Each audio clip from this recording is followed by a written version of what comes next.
This fire affecting everybody living there, and the American Red Cross quickly springing into action. Volunteers were set up at the Church of the Cross, which is over on Eastgate Road, not too far away, to help those in need. Our Michael Tater was at the church tonight. Michael joining us now live tonight. And Michael, talk to us about how they got things set up so quickly. Well, Jeff, as probably anyone across Toledo could attest to, you were able to see the smoke from this fire across many parts of the city, and that included the pastor of that church, who told me one of his board members is actually an American Red Cross volunteer. So he received a phone call earlier today while the fire was raging on, and he asked how the church could help. Within minutes, they got in touch with the Red Cross and had volunteers at the church ready to help people, and I can tell you, it's something these people needed. It started on one end of the building and took over the entire building. The two-alarm fire ripped through Cresthaven apartments quicker than people could react, leaving residents speechless. Such a rush. It was like a TV show, actually. It was like watching a TV show. It was just crazy. Dozens of people, like Joe Ellis's grandparents, who have lived there for more than 7 years, couldn't believe how quickly it spread.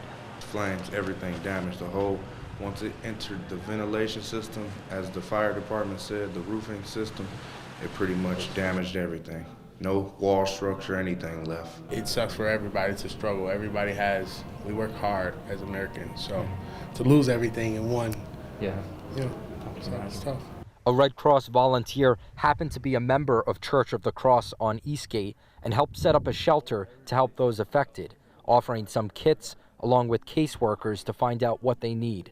And even the thought means so much. I'm shell-shocked at first in processing, so they give you an opportunity to kind of slow things down. You never think people will come out and help like this. You know, I'm a heart-giving person, and I'm glad they helped us with this. Pictures, belongings, and memories lost. But Robinson says his family is okay, and that's all that matters. It's not always so bad. You know, we're still living. We'll be okay. And now I caught up a short time ago with the director of the Northwest Ohio chapter of the American Red Cross, and she tells me for an event that they put together in mere minutes, they wound up helping close to 36 people. Jeff? Boy, Michael, the composure of some of the folks that you talked to tonight, amazing to hear that. But how were the emotions with some of the others? Were they angry? Were they sad? What were they telling you? Well, Jeff, several people have questions as to how this fire started. You know, well, when I was at the church, there was one woman that came in screaming at the top of her lungs that they had lost everything, their clothes, memories, and at the same time, we had complete strangers walk into the church that did not know any of the victims, who were just there to try to lend a helping hand. One mother caught my eye who was crying, and this stranger that came in offered to buy her diapers, formula, anything for the baby. So, you know, we report on these horrible things that happen, like this fire today, but we also see a lot of good come in the aftermath. Live in South Toledo tonight, Michael Tater, WTOL 11. Absolutely. Very well said, Michael. We appreciate it. So a lot of devastation out there today, and a nearby church, as you saw, trying to do whatever it could. The pastor at Church of the Cross saying even though the gym had already been set up for Holy Week events coming up tomorrow, he couldn't think of a better way to use it right now.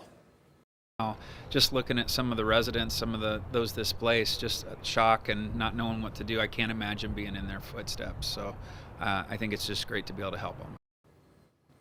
And you heard the church is providing some shelter tonight until the American Red Cross can help those who say that they need a place to stay. Red Cross volunteers telling us they got a call from the fire department and immediately headed over.